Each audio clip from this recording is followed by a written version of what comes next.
In your life, you deserve to be more, do more, have more, and give more. And now the Becoming More podcast with Dianna Kokoszka. Dr. Henry Cloud is an acclaimed leadership expert, clinical psychologist, a New York Times bestselling author. His 45 books include The Iconic Boundaries, have sold nearly 20 million copies worldwide.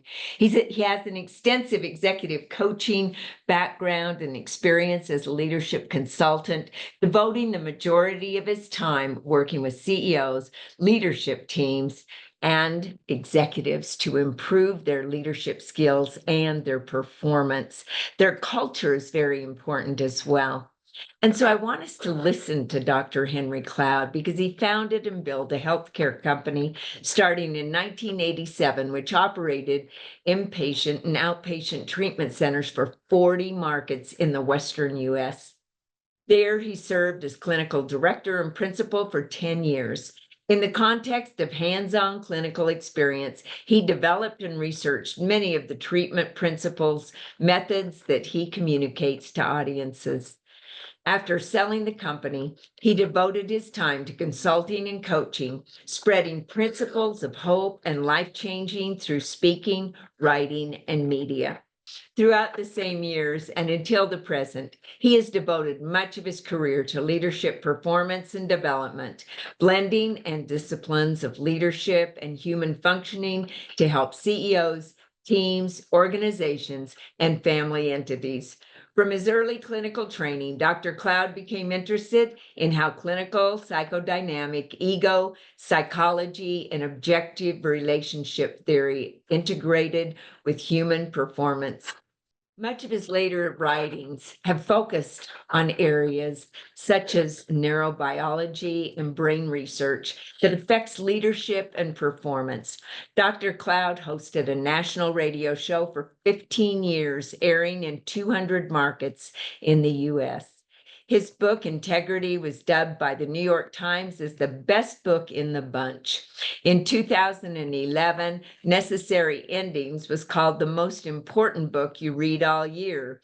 His book, Boundaries for Leaders, was named by CEO, reads in the top 5 leadership books of the year.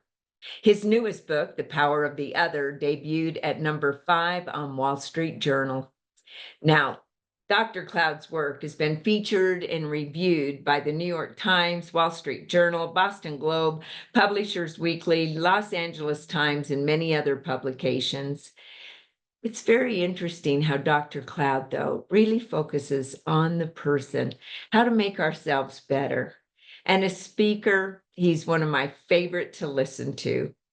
Dr. Cloud has done so much in his life, and we welcome him here today. I am with one of my favorite people. Dr. Henry Cloud has been recognized as one of the top most influential people in the world, right up there with Oprah and many others. And when it comes to leadership, I love what you have to teach us, mostly about ourselves and how we have to grow in order for our businesses to grow. And there was something that you taught me many years ago that I'd like to start out with, Dr. Cloud, that what people do you spend time with? And after you spend time with them, what do you feel like? Is it a well that you want to go back to or not? So let's start with that. How do we actually think about our relationships and our interactions with other people? Oh gosh, there's so much to that. Think about, like, we're seeing all the research today that all these illnesses and everything, where are they coming from? There's dementia and cancers and all this kind of stuff. And and I'm not a scientist on that stuff, but I'm just using this as an analogy or a metaphor. A lot of people say, well, a lot of it's coming from our food, right? And over decades and all this kind of stuff, and this is what we're eating, and then finally one day you find out, here I am. Well, what the research shows is that our relationships are like that we go through time, and what we don't really understand, and there's so much empirical data on this, is that you actually are becoming who you hang around with. And you think of concentric circles, that ends up, you can actually predict people's, income, thriving, health, weight, um, all sorts of stuff by looking at the proximity in their lives of who they hang around. The circles around you have more influence on who you become, and equipping and tearing down, and they're building you just like food does. And so the problem is, we don't realize that a lot of times in the moment, but over time, you will become like the people that you are surrounded by. So that's a big deal.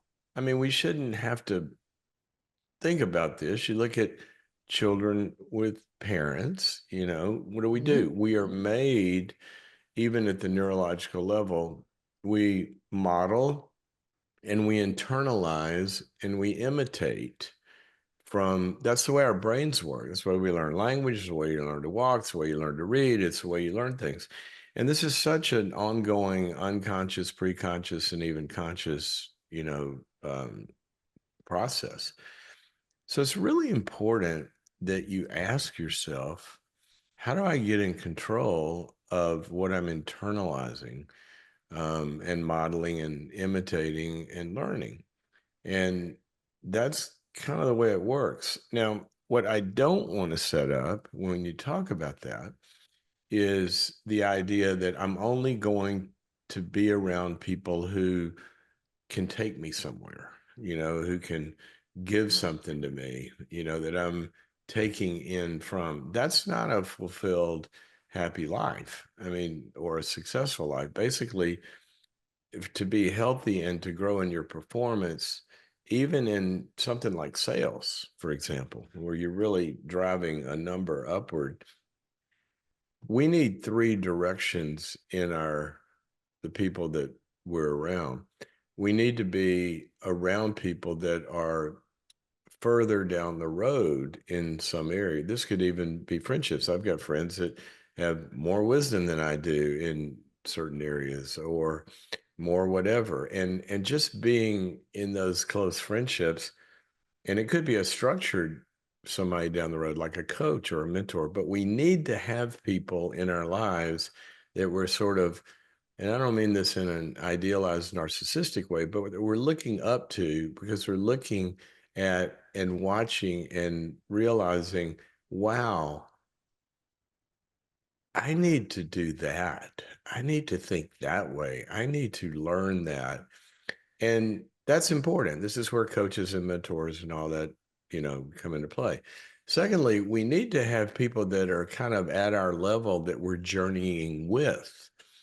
And that peer learning and that peer support and that peer challenging, correcting, all of that stuff. There's a proverb says, as iron sharpens iron, so does one person sharpen another. And this is your group of peers that are trying to get to the same place as you are, either personally or, professionally. And then we should have some people that are kind of one step behind, that we're helping along and building into and becoming a model for. And what a lot of people do is they have one or two, but they don't have all three. And that's a really important metric, I think, to, or at least audit, that we need to do. And you gotta look at, this is real stuff. This isn't just a good idea. There's so much research. Your concentric circles, they've even done research now on that. If you're friends with a friend, if you're friends with somebody who has a friend or a family member who's getting higher in some level, that will filter down to you. I mean, it's amazing, the research because on. they're friends influence them, and then they influence us. And I like what you're saying, because the role model, the peers, and helping others, we're really into that leadership. And I think, well, I borrowed the golf term that leadership is deceptively simple and endlessly complicated, right? They talk that way about golf, yet I think it's leadership as well. I've been a competitive golfer since I was in elementary school. I've never found it to be simple, but I want to learn that. I think, was it Jack Hart that said that, or Jack Nicklaus? I forget. You're the golfer. That's why I thought it was a great term. I don't know that I anything is get it. I really get it. simple. It's simple. A whole stick hit ball, but oh my gosh. Yeah, there's, you know, Well, you've done you're so much in your life, you're yet in you've helped. you're in real estate. Find house, sell it to somebody. Oh yeah, okay, it's simple. Yeah, they say it's real simple, but it's not easy, right? Right. When it comes to leadership, though, and you talk about a role model, we're talking about the character of a leader. And that's such an important term, and it's so large. Yet, what would you say some of the characteristics of a leader that we should be working on ourselves as leaders? Well, I'm glad you make the distinction between character and characteristics, because even though those are just words, um, it does get at the nuance of what the real meaning of character is. A lot of times when you ask somebody about somebody's character, what they'll do is they'll reduce that construct to basically their moral functioning, like they don't lie, cheat, or steal. They're not duplicitous. And you hear this phrase, they're the same person in the daylight as they are in the dark. They're not two different people. Well, those things are foundational. If you're with somebody, I was working with a CEO and chairman of the board, or a chairman of the board who was a CEO. Now he's got a CEO of a company the other day. And the CEO has a lot of great performance. But the chairman and the board found out he's also lying about some stuff. And then they found out he was trying to get them to sign some things that was 18 pages long and buried some stuff on page 13.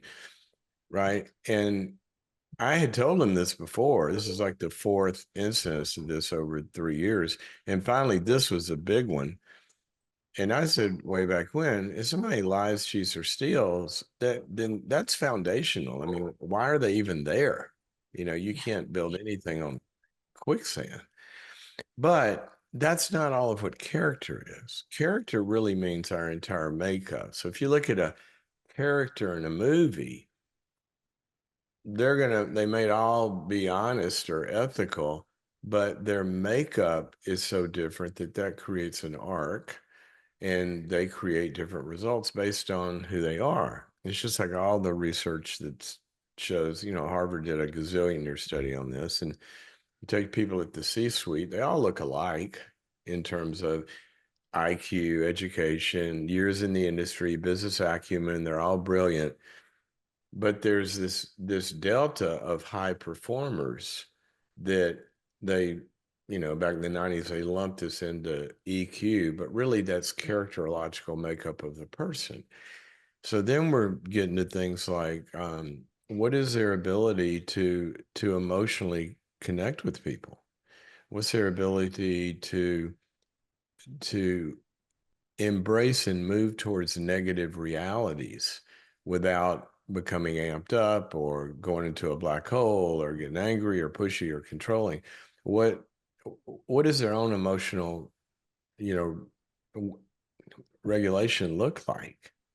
Do they have a cool head under pressure? What is their orientation towards results look like? A complete leader is doing a lot of stuff in the moment, and it's always with executive functions of the brain, really always driving something towards something, and today is always about tomorrow.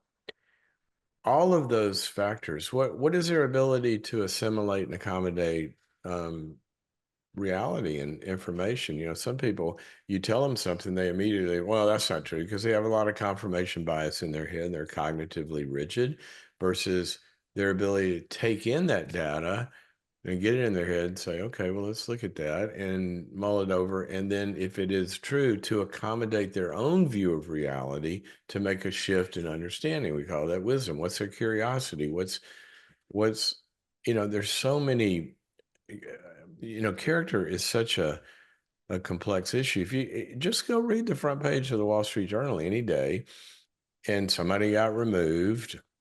I was reading an article just this morning. Big CEO got removed. The board took him out after a short tenure.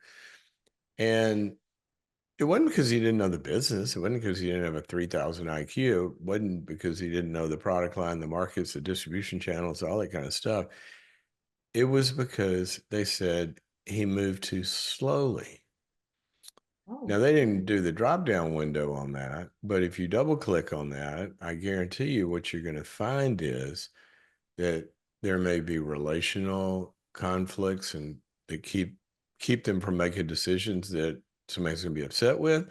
It could be that they're, ready, aim, fire. There's a good formula for life, but he might be ready, over analyzing and unable to pull the trigger. Right. So all of this stuff about makeup drives performance, period. You cannot remove the character, the makeup of the performer, and act like just knowledge and skills are going to get you there. They don't.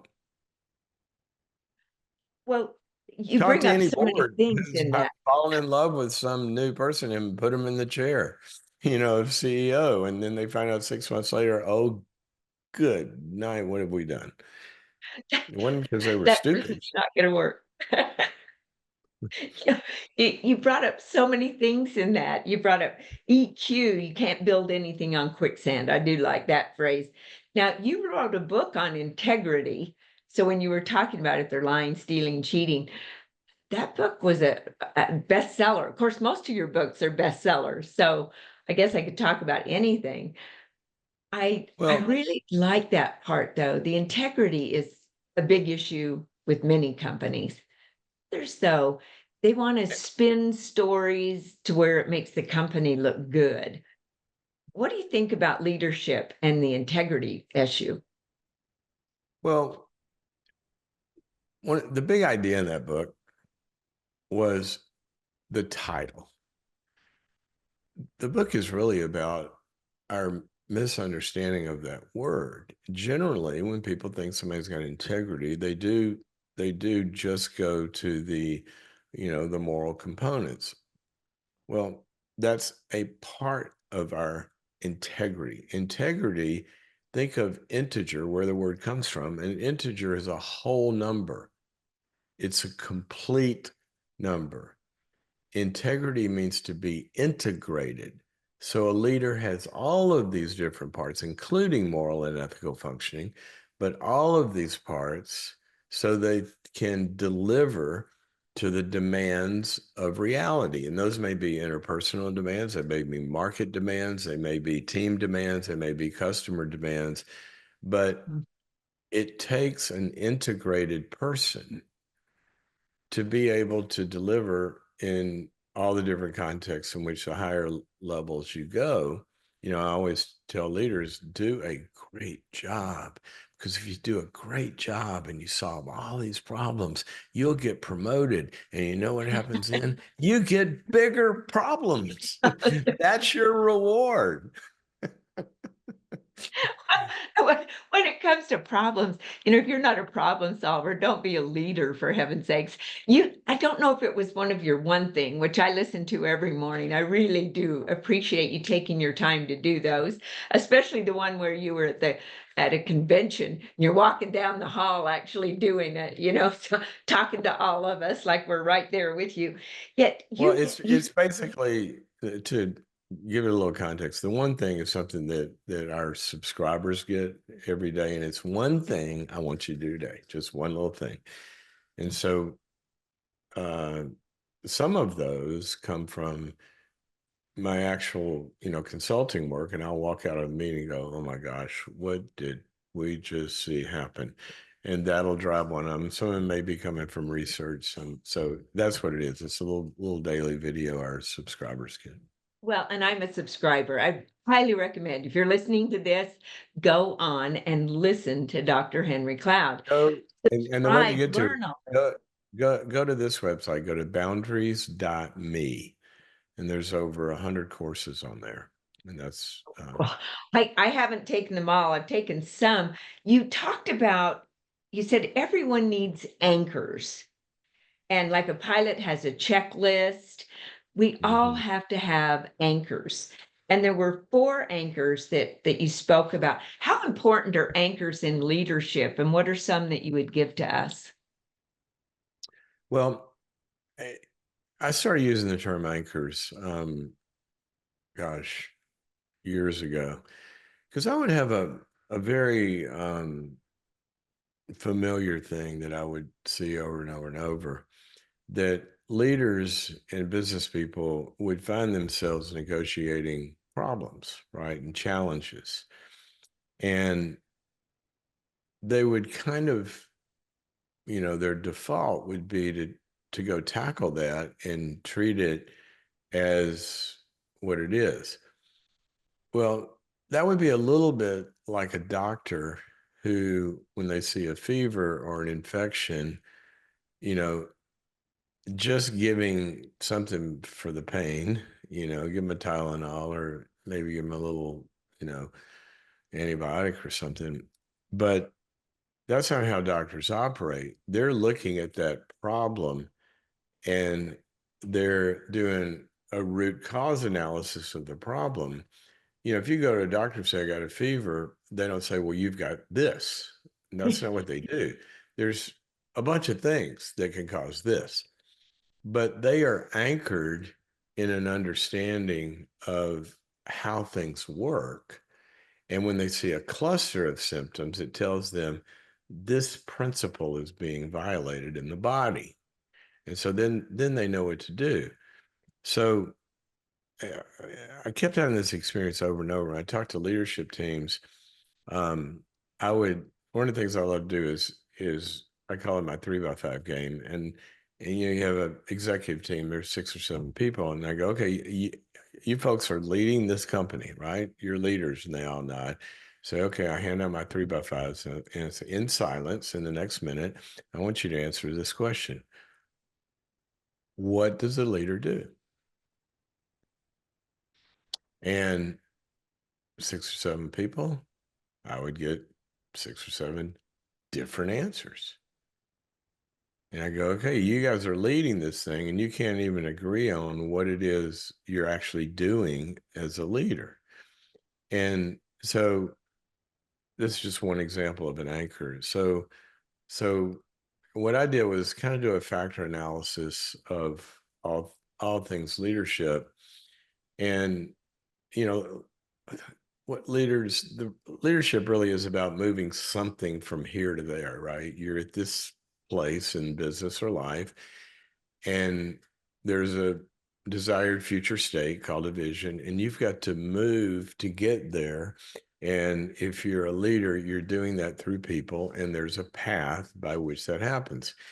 And so I just factor analyzed all of them. You can take all the leadership books in the world, and they're going to be particular things, basically about 5 buckets that have to go together. They all have to be there. And so that would be an example of an anchor. So I've always been kind of a model builder. And if I can give people a little anchor, it's like a GPS, and every day they can say, are all these things happening? Then, the pilot can go back to reading their magazine because, yeah, we're going to get to New York on time because we're at the right altitude, we're going the right speed, and blah, blah, blah, blah, blah. So that's kind of what an anchor is in my way of thinking about it.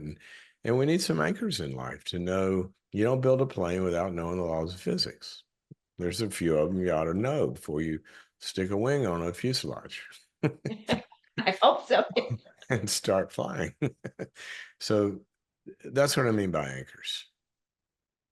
And so in your leadership, you talked about standing in the gap, is what I call it, from where we are to where we desire to be, or our people developing them where they are to where they desire to be. What are some techniques that you could give us in standing in that gap as leaders? Well, let's go back to that, the way I think about what leadership is. I'm actually writing a book on this right now. It's a model I've used in all sorts of companies, really from the top level, look at the whole, the whole enterprise, all the way down to sometimes I'll do offsites where they'll take this model to solve a specific problem, like how do we increase margins? Okay. So if we want to move something from here to there, the first thing we need to know, and everybody knows this, and I always try to do things. Look, you have to lead people in the way that their brains work, the way we're designed to get from here to there. So, what does your brain do? Your brain decides, okay, well, today we're here, but I can envision a future state a year from now, 2 years from now, 5 years from now, where this team or this department or our market share looks like that. And that doesn't exist today. Well, we call that a vision. And the human species is the only one, my dog, I've got a Doberman, she runs to the door and barks when somebody comes because she's doing what she's wired to do. But she never barks and then sits back and goes, I wonder if that was helpful. I wonder, and I've never seen her ask after she barks, I wonder if that'll get me closer to where I want to be on Thursday. Okay. She doesn't have that, but humans do have this because we're created and designed to be able to see future realities that we can actually make happen.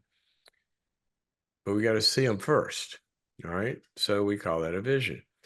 Well, what does your brain do next? And this is bucket number 2. The next thing your brain does, if I'm going to walk, say my vision is, well, let's say I'm on the other side of the room and we're doing this thing, and I envision a better podcast where I'm over here. Okay, that's my vision where I can actually see you and all this. But let's say I'm way across the room. Well, what does my brain do? My brain says that and sees it, and I want to get there. That's my vision. I see a day. That's a vision. Okay, brain, let's go. My brain is not going anywhere. Yeah. Leaders are not going anywhere by themselves. The next thing your brain does is it figures out, what talent do I need to engage to get me there? And it recruits. It, like Jim Collins said, that's what I mean about all the leadership stuff you can put into one of these buckets. What seats do I need on the bus?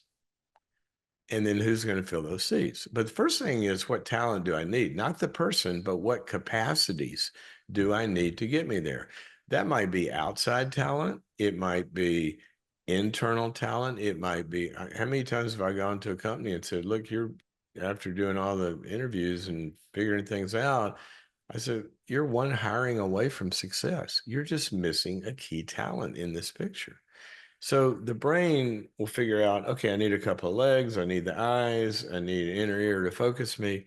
And then it sends out impulses and it hires that talent. It brings that talent to the party. The term I use is it engages that talent, because leadership is not just picking people, it's stimulating, engaging, motivating, removing things that keep them from getting there, et cetera, et cetera. So now we got the talent. Okay, my body's all ready to go. I got what I need.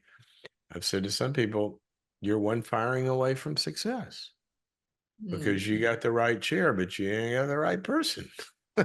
Never going to happen with the talent you got. When Brady went to Tampa Bay to win a Super Bowl, he looked at it and said, can't do it with the talent we got. And he went out and recruited the talent first. Okay.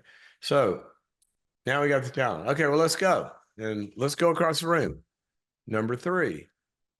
Well, how am I going to get there? Well, I could call an Uber. Well, given the context and certain, that's probably not a good idea. I can ride a bike. I could roll across the floor. No, I think the best way to get there is I'm going to walk. All right. We call that a strategy. And it answers the question, how are we going to win? Now, that really organizes a lot of activities. If you're going to, let's just take a real estate company. You know, you've hung around that world, right? And they've got a vision to be national. All right. Well, or let's take one of the company I've worked with for years. Let's take Chick-fil-A, for example. They'll open 100 something new stores every year, right? Great vision. What's their strategy? They grow those stores internally and then they plant them. Okay. If you're McDonald's, how are we going to grow? They do it differently, different strategy. They get people with money to come buy franchises. Okay, very different strategy. I was working with a regional bank and they're going to go national. And I said, what's your strategy?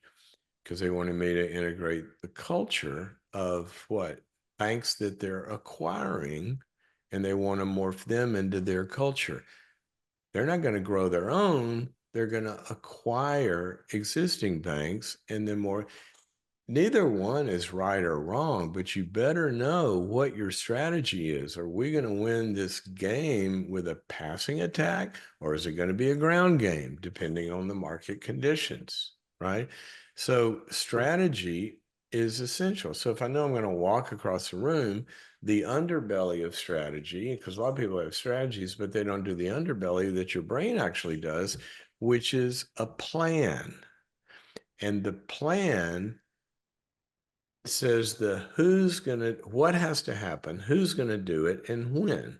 And it's a linear process to make sure that for the strategy to work, these things have got to happen, and who's going to do it, and who owns it, and all of that in an execute plan. So your brain has already calculated, without us knowing it, by the way, this happens further down the organization. It's going to be about 10 steps, about 3 feet apart at a certain cadence, second and a half. And it's going to take this amount of time. That's my strategy. And now I got a plan. Okay, let's go. Well, I start walking, then I bump into the wall. Why? Well, because stuff happens. The wind blew, you know, whatever. A plane never flies in a straight direction. It gets off of its plan. Its altitude changes. But it's got number 4 in the anchor. It's got measurement and accountability systems built into it to always ask the question, are we doing what we said we were going to do? And it measures things to make sure that plan is getting executed. And then if the answer is no, it asks, why not? Why didn't we do this? And most leaders, if somebody's not making their numbers, they just yell at them and say, get more committed, try harder. Not the right answer, because you got to ask, why didn't they do it? Maybe they don't have the tools they need. Maybe you got an idiot. Maybe, you know, we've got conflicting goals, but there's always a reason why somebody's not doing what they said they were going to do. And we got to find out what that is before we tell them to go do it again, right? If the answer is yes, we did do what we said we were going to do. We're going to make 100 cold calls a week, and we're going to get 3 prospects, and that's going to lead us to certain sales. And we execute perfectly. Yeah, we did it. Well, then we got to ask the second question, our measurement and accountability. Did we get the results that we thought we would get? Because if you made your 100 calls and you got no prospects, now we got to go back and question our strategy. Okay. So this is the way that humans function. So now I'm walking, I wander off. My measurement system says you're not walking in a straight line. And what does it do? It does number 5. It quickly adapts and fixes the problem. Now, there's nothing wrong with having problems. We all don't get it right. That's life. But if you're flying an airplane and the measurement systems say we're 2 degrees off, either the pilot or the autopilot will do number 5, which is quickly fix and adapt, because there's nothing wrong with a problem, but a problem not fixed becomes a pattern, and patterns get ingrained into neurological behavior. And now we're not the company that missed a product launch. We're the company that misses product launches. That shifts your DNA. DNA goes to identity. And so there's a little I'm taking anchor. so many notes. Well, This is so good. well, say, and here's the problem. Nobody's good at all 5. You got visionaries with no accountability if it hit them in the butt, right? And you got people hold people accountable, but to what end? And they're disengaging talent along the way because they're so anal. So, and what Yeah. leaders do is we build our teams and companies in our own image. So it's going to have the same strengths and weaknesses of the leader, unless the leader asks, is my barking helpful? And so then they look at their little anchor and they ask, is our company, are we clear? Is everybody clear about the vision? Do we know where we're going to go? Are we engaging the right talent? Do we have the right talent at every level? Are we very, very, very anal about executing our strategy and the plan? Are we measuring things all along the way to know we're doing it? And are we quickly fixing stuff when it comes up? If you do that, you will get there.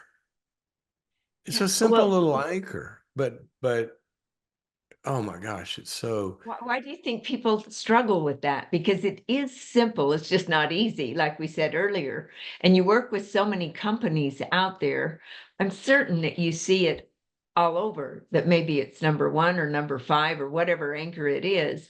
We all mess up somewhere. Should we have more Well, people on our team to help out? What do you well, suggest? well, what you got to do is you got to get above the above. Say The more. prefrontal cortex of the brain, in my book Integrity, one of the things I talked about the character of a leader is they have what psychoanalysis has called for decades the observing ego. Ego means I. So there is an I above the I. Emotional intelligence calls this awareness of self and other. But you got to have the awareness of your business and ask yourself, is the business doing these 5 things? I don't naturally do all 5 of these things, but is the business doing it? And then, like to your point, you get the talent and the processes that do that. But it's up to the leader to ask. When a family goes on a vacation, you got 3 kids in the van and a couple of parents, somebody's got to be asking the question, do we know where we're going? Do we know, what talent is going to need? What's everybody's role? Okay, kids, you got to sit in the back seat and eat and, go to the bathroom, and here's your job. And, mom or dad, somebody's got to navigate, somebody's got to drive, somebody got to put fuel. We got the team together. We know how we're going to get there. Are we checking the clock and the road signs? Are we really getting there? And if we make a wrong turn, let's fix it. But if we're just driving and going, we need sales, good luck. Good luck. So somebody's got to get above this thing and be watching it. And that's what a CEO does, and their executive team generally. And then there's a board, hopefully above that, or a board of advisors to look at it and make sure. That's the neurologist to make sure the brain functioning is working. That's leadership. Well, and the way that we think really does matter. Trusting in that leader matters. I know you wrote the book Trust, which was one of my favorite. I want to go though to boundaries, because And that's also, the very also first. vice versa, trusting the leader for sure. But if the leader's got a broken trust muscle with Oh, their people, they are bad word. yeah, no, that's a big one. If you don't trust the people, yeah, well, you're almost going to turn into a micromanager, aren't you? If you don't trust them. You can turn into a micromanager. You can make really, really bad decisions on, I mean, go to something simple like, anybody got any single friends? And they go, I found the one. Oh, we want to meet him. Let's go to dinner together. And you go to dinner, and afterwards you pull her aside and go, what are you thinking? Well, they trust somebody they shouldn't trust. But they have high need, and need causes idealization, and idealization causes blind spots. The more we need somebody to make a quick hire to get me out of this crisis, well, good luck. Hope you roll the dice well. I've been there before, hiring out a need versus hiring out a talent. And boy, does that cost a lot, emotionally as well as monetarily. I mean, it's crazy. You've written a lot of It's sort of like I've got a buddy that's a heart surgeon, and he said when he was a resident, they had this financial seminar for doctors, and so it's his financial advisor, and he gets up there, and when it starts, he says, "All right, we're going to go over a number of strategies today that for your career and your lifetime and your finances, so you'll be secure." He said, we're going to go over a number of them, but I'm going to give you one strategy in the beginning that, given your profession, if you will follow this one strategy, I guarantee you'll be fine. Everybody gets out their pencil, and he goes, here it is. One wife, one house. Could be one husband. That's a good one. Yeah, you can lose everything in one divorce, right? Exactly. But to your point, you can lose a lot in your business with the wrong hire or the wrong partner or the wrong investor. The stakeholders matter. And depending on what state you're in, they might have you by the, toenails legally, even if they only own 10%. So trust is a big deal, a very big deal. And also in sales, and today's, I know you hang out in the residential real estate world, and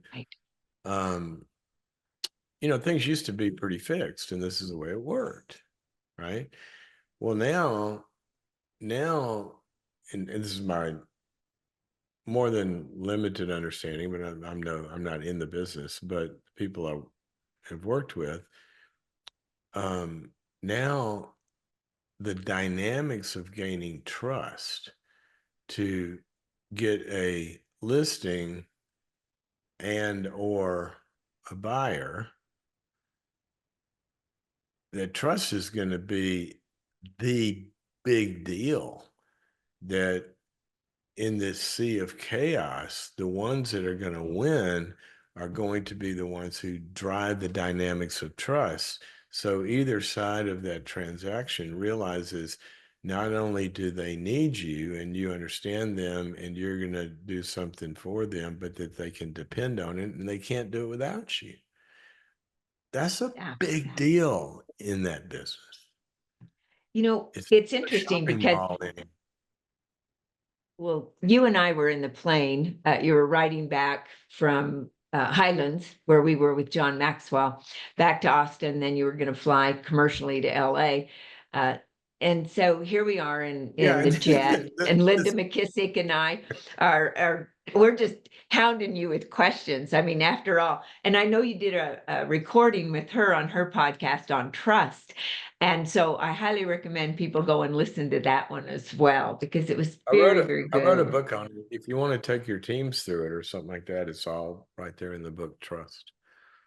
I think they should, because that thing on trust, I mean, I highlighted it, underlined it, put notes in the columns. I mean, it's so good. And the way you walked us through it, I was just actually even looking up some of my notes from that book, as I have all your stuff in here, because first of all, when we read a book, I just want to talk to the listeners for just a moment, because your book, Trust, you can do meeting after meeting,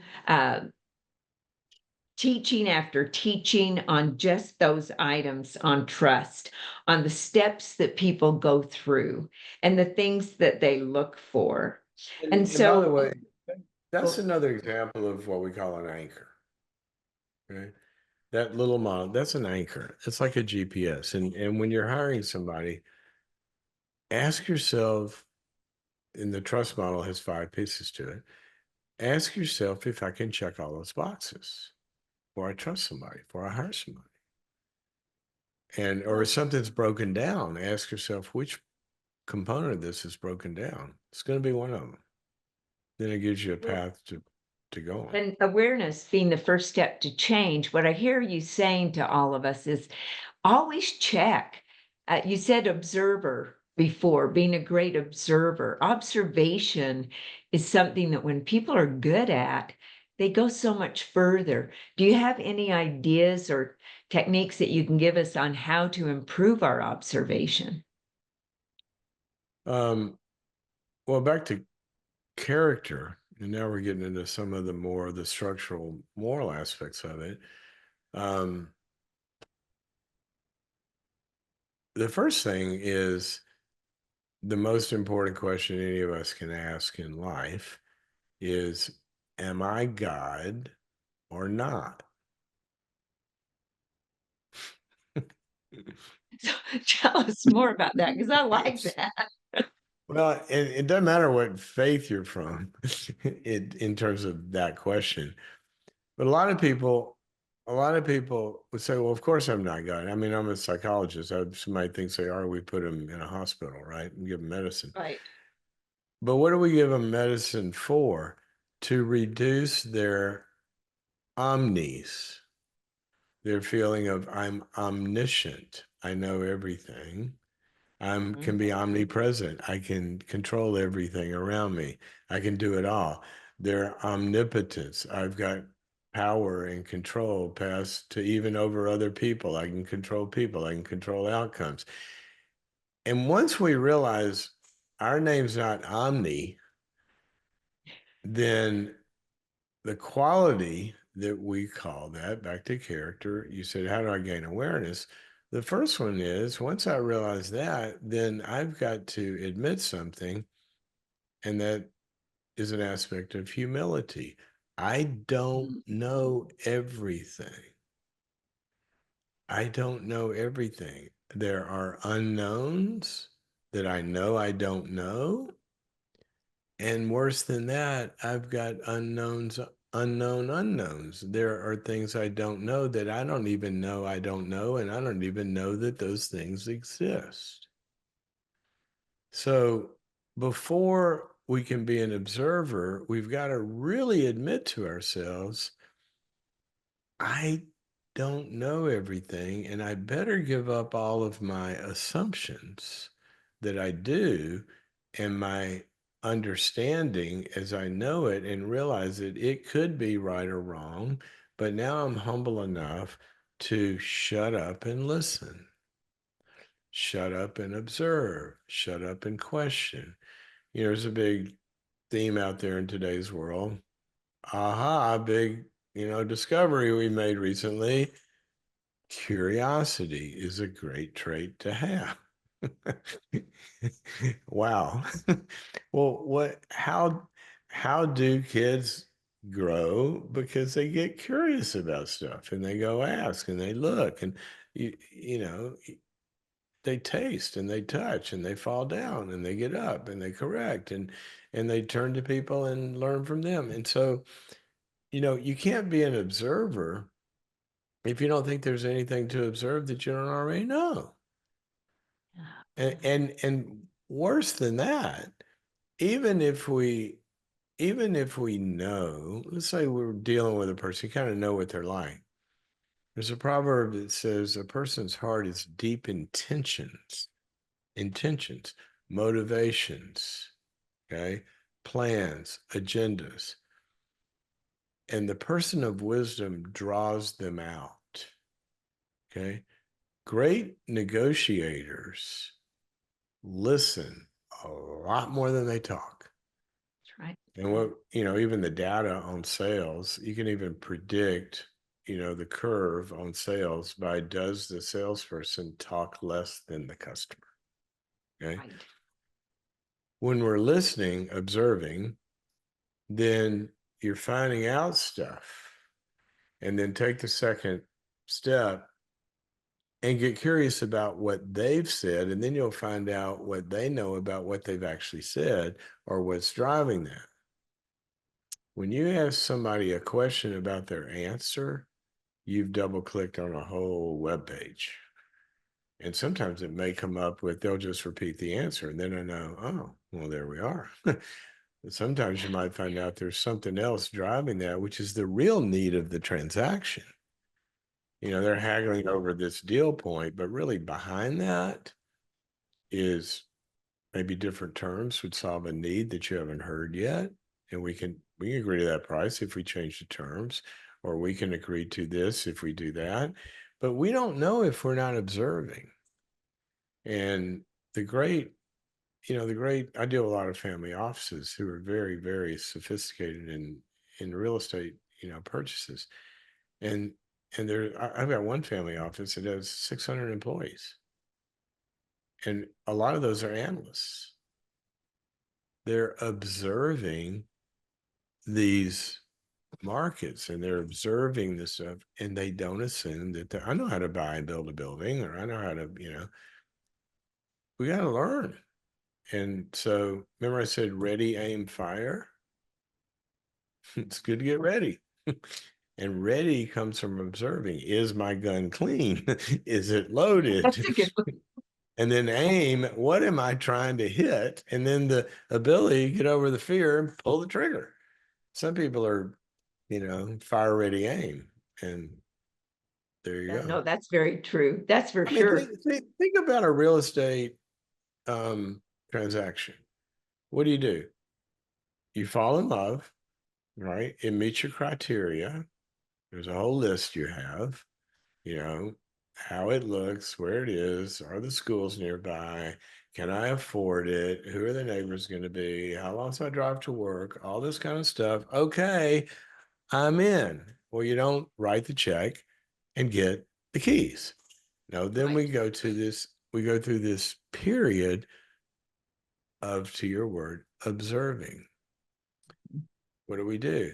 It looks good. It feels good. I'm all jittery and have butterflies when I'm around it, but I'm not getting married yet until we look behind the drywall. Right. What kind of termites are in there? Have we had a soil inspection, etc.? That's observing. Also, do we have the capacity to observe ourselves and our businesses and our teams? So a little bit. That's just a few things about what it means to No, observe. I like that. And I like all of the analogies and the metaphors and that you use, because it brings it so crystal clear. Your communication is great. And the trusting, even observing. And let's see if I've got these. I've got you. It's built on understanding your ability, your motive, your character, and your track record. And a lot of people, they don't follow that. Therefore, they don't build trust.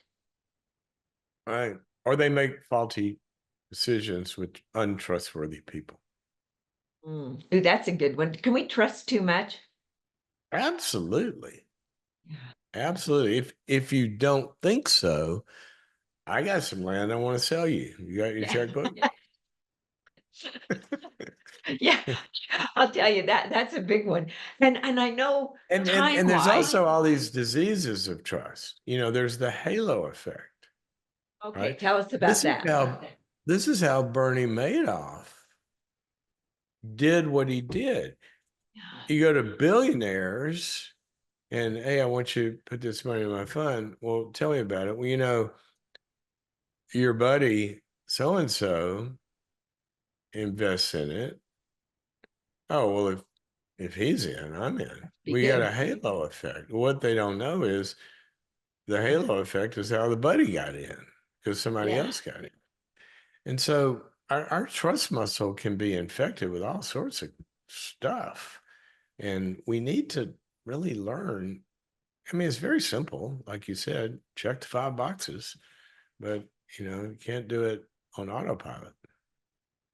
No, that curiosity part, though, is very important to me, because we're supposed to become like little children, and they are very curious. Where do you think it is in our life that we become more judgmental versus using that curiosity? Well, generally, well, a handful of ways, but let's go back to the child. They are really curious, but the children that haven't been manipulated, abused, or whatever, they don't automatically move towards everybody because they haven't been talked out of their senses yet. Mm. And you can see children warm up to certain people.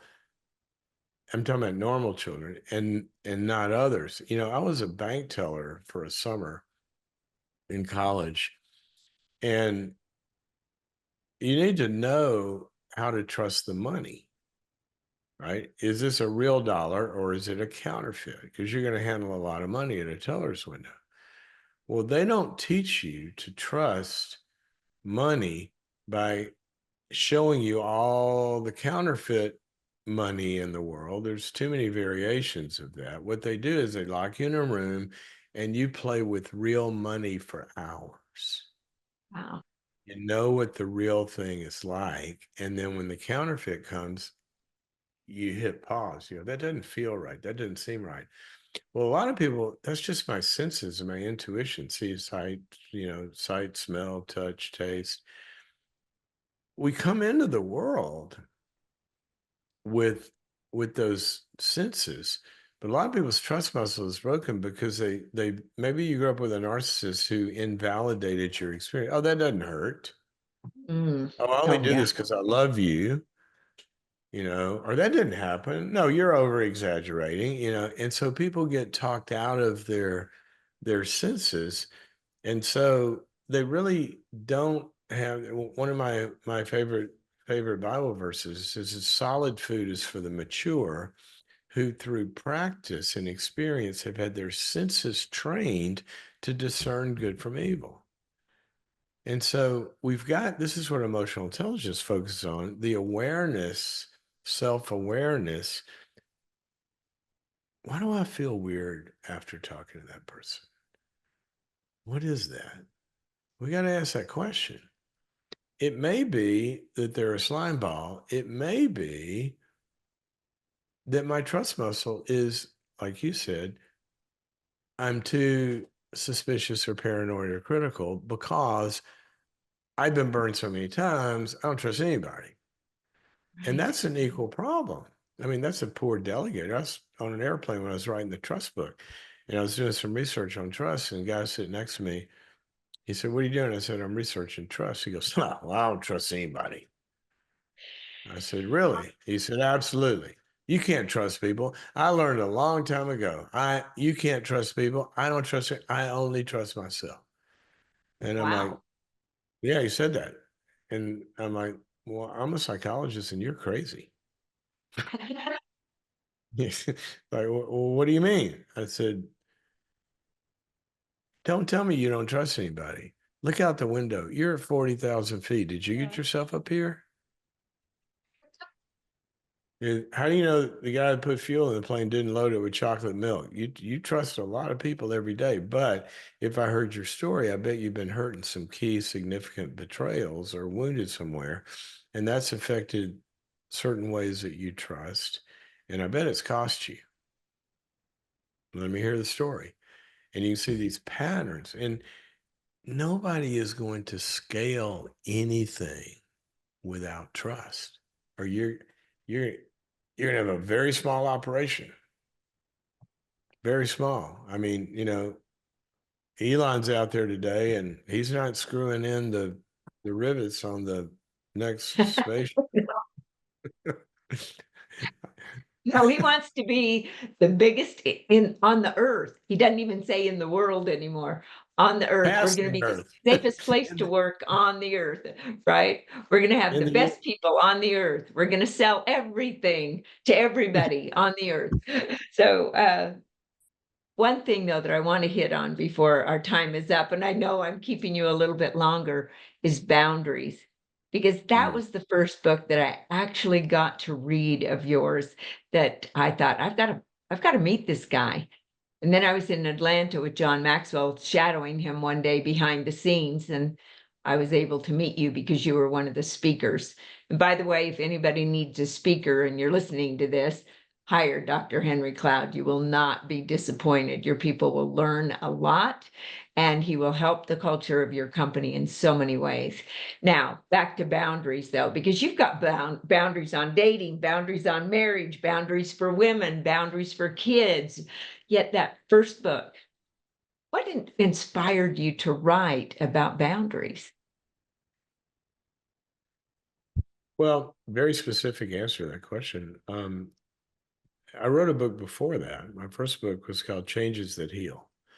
And what that book is about is, we we experience problems in our lives, relational problems, clinical problems, performance problems. Basically, when the demands of life, the context, a marriage, a performance issue, um, a loss, whatever it is, when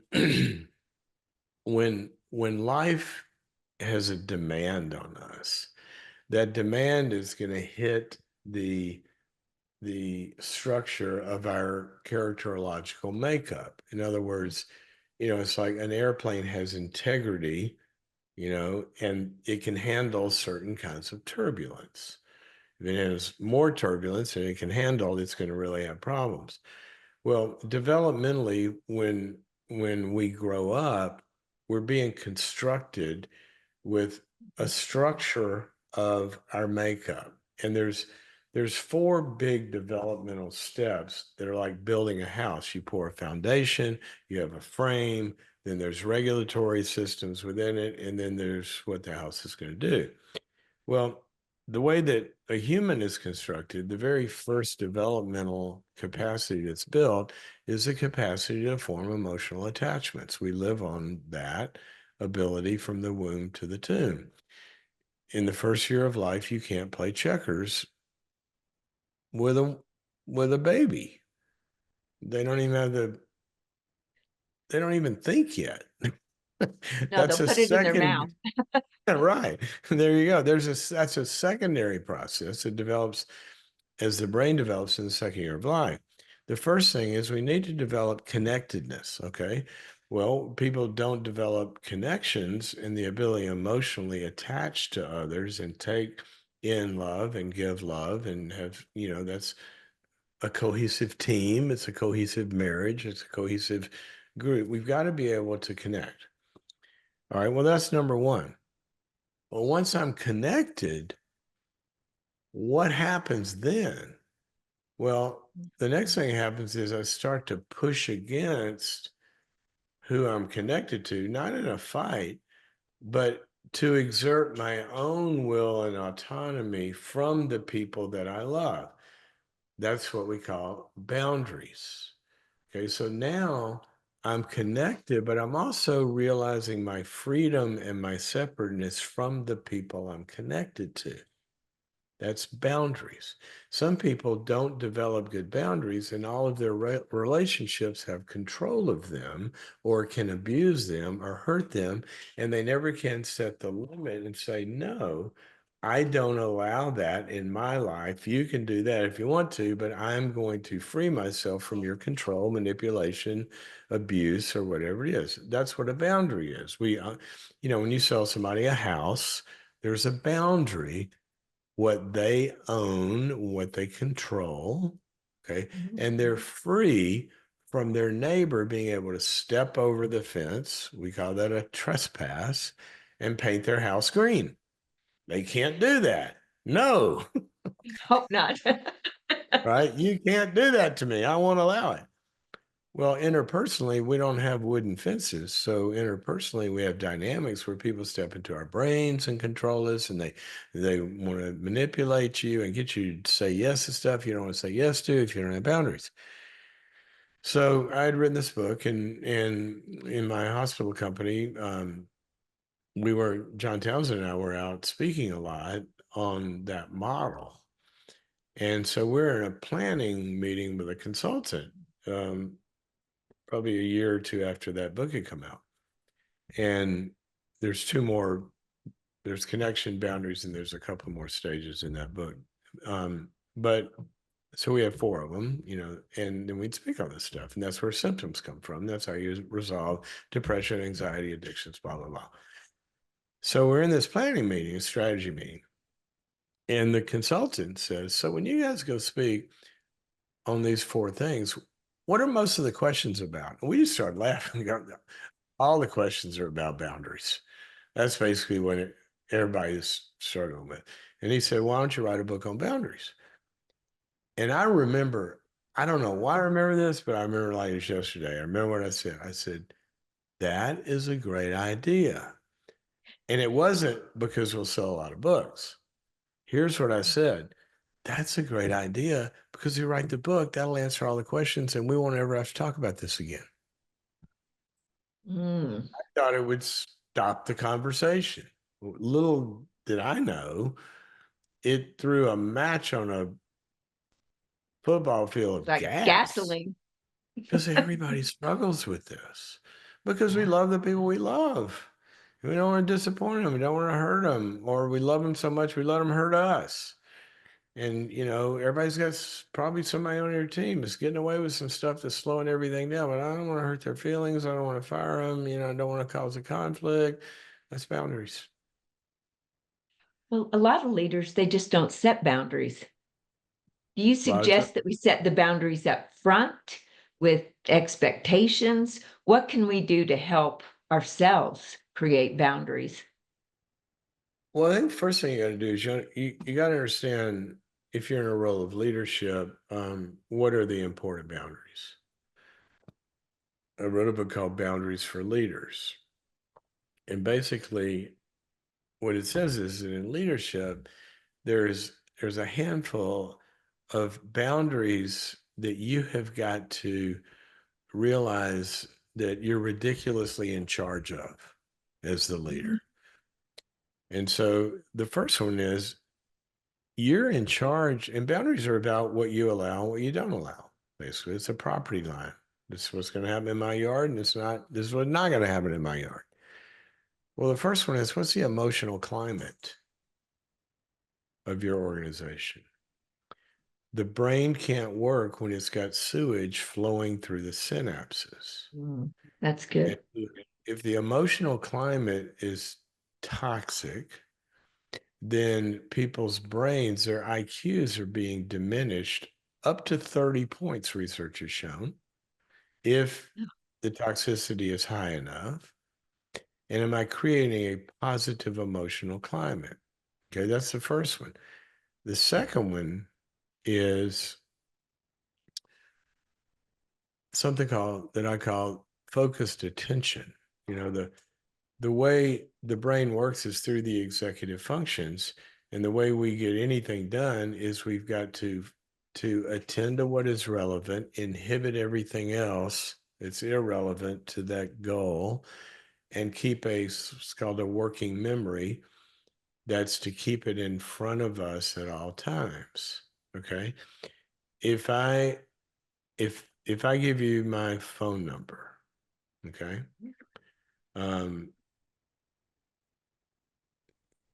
just remember, I'm gonna just pick a number. This isn't my number, but 310-876-5432. Okay, now I want you to remember that number, and now I want you to sing, Mary had a little lamb, little lamb, little lamb. Mary had a little lamb, it's fleece. What was the phone number? Yeah, right. No. You have no idea, right? Why? Because you can't attend to what is relevant. I told you to attend to one thing, and you got to inhibit what's irrelevant. Well, now I invaded your brain with competing stuff, and you didn't have working memory, which is to keep that number in front of you all the time. That's the way the brain works. So a leader has got to remember there are a few things that if we're going to win, look, if everything's important, nothing is. Right. There are a few main things we have to keep the main thing. We need to focus on those. All this other noise, the leader's got to make sure it doesn't crawl over the fence. And I got to keep that in front of people all the time. That's a leader's really important boundaries. And there are practices, simple practices that can do this, not rocket science, the way you get a kid to do their homework. But if we're not doing it, and leaders will say, this is the main thing we're going to drive, and this is our strategy, and they have an offsite, we have a planning, and then the next day they're sending them emails with all the emotion in the world about something totally unrelated, and they think, well, I thought we were doing this, and now he's upset about this, and blah, blah, blah, and their brains are confused, and they can't make things happen. Right. It's 31 flavors. Today it's this flavor, tomorrow it's that flavor. Hey, what's going to be the flavor of the week this week, right? Or the flavor of the month.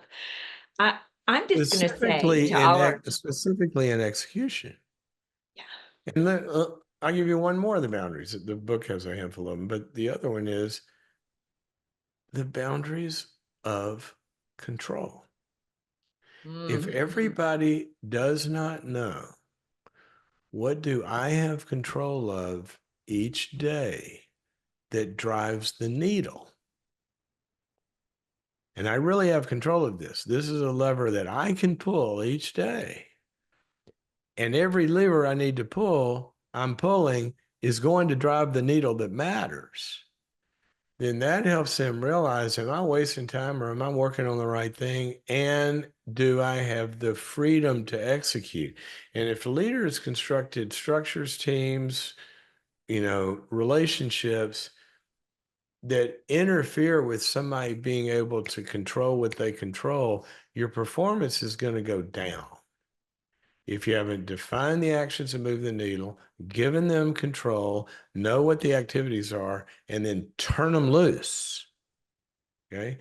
If we interrupt any of those boundaries, you have inhibited functioning. What if the offensive coordinator was on the sidelines as the quarterback is going back, yelling at him to do this and that? Where's that ball going to go? I mean, they got to have control of that. Now, you got to have control of what you had control of, which is you're probably calling the plays and reading the defense and this and that. And then you got to let it go, or that quarterback's going to throw it into the stands or the other team. So there's certain boundaries that leadership requires. And when we do it, I mean, we're talking about leading humans in the way their brains are designed. I love what you just said. It's about literally leading people, selling people, helping people to the way their brain will accept it. And a lot of people, they just get into this, I got to do it, I got to do it, I got to do it. And it really starts with the way we think. And I know our time is up. I could keep going and going. How can they reach you? Let's say once again, the boundaries.me, or how do they get on what I listen to all the time? Well, what you listen to, if you're getting the one thing, you're a subscriber to boundaries.me. And so you go to that website, boundaries.me, you can sign up for a subscription, and it'll cost you about as much as a couple of lattes. Yeah, it's nothing compared to what you get. It's nothing. Think Netflix. If you go to Netflix, it's a platform, and you have different genres: mysteries, rom-coms, adventure, all that. And then there's a bunch of movies. Well, boundaries.me is a platform, and you've got the three big areas of life are clinical issues, and there's a bunch of courses on there about depression, anxiety, addictions, fears. Then you have a relationship genre, all the relational stuff in life. There's a bunch of courses on there on conflict and having difficult conversations and, blah, blah, blah. And then the third one is performance, the science of goals and how those work. And that's what boundaries.me is. And then we also do workshops we have one coming up, and you can go in there and see it, sign up for it on sometime in November, called The Art of Confrontation. It's a 2-hour. It's the 17th or 18th. I signed up for it. They need to go on and find out when it is, and we'll air this before. So yeah, 2-hour webinar, and I'll be walking you through the art of confrontation. And it is an art and a science. People confront all the time. Road rage is a confrontation. Not very helpful. But so, need better ways. I've seen some of or that. they That's fail, not they fail healthy. to confront. They fail to confront. And your ability to confront your success in life will equal your ability to confront, period. Because life has obstacles. If we can't confront obstacles and people are, problems, then that's the stop sign. We're stuck right at that problem. Well, and you help with communication so much. If someone desires for you to speak with them, how would they get in touch with you, Dr. Henry Cloud? If you go to drcloud.com, there's a tab up there for speaking, and there's a tab up there for consulting. So just send us your email, and we'll be glad to listen.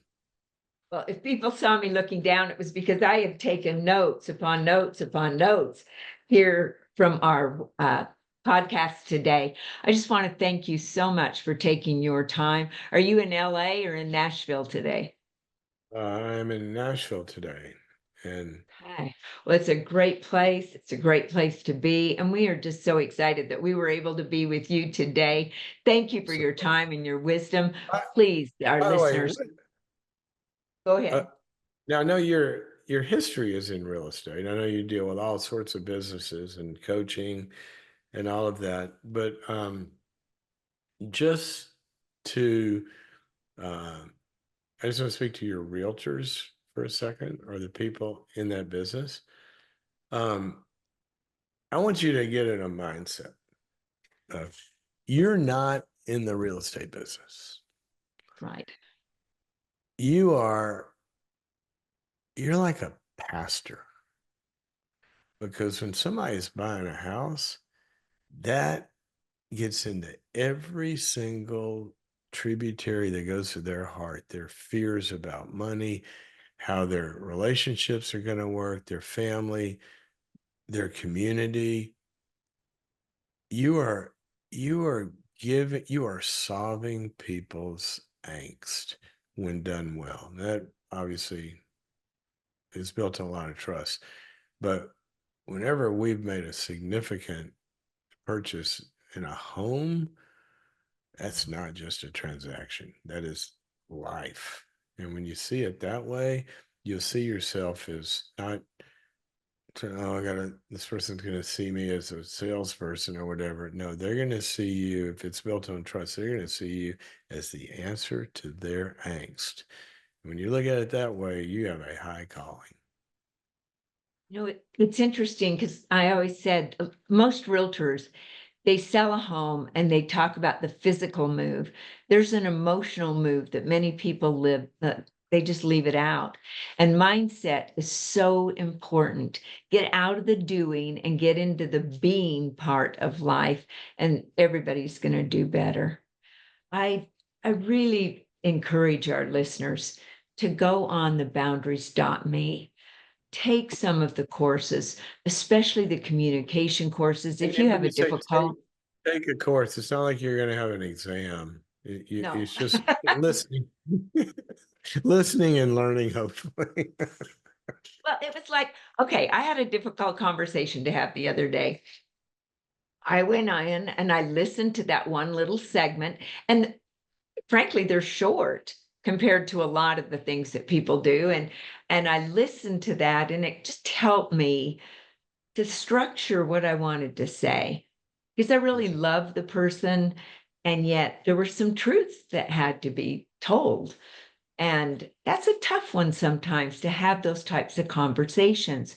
Yet when you have a place that you can go, a resource, and that's what we're talking about here, is you're giving us resources that we can then go use as leaders.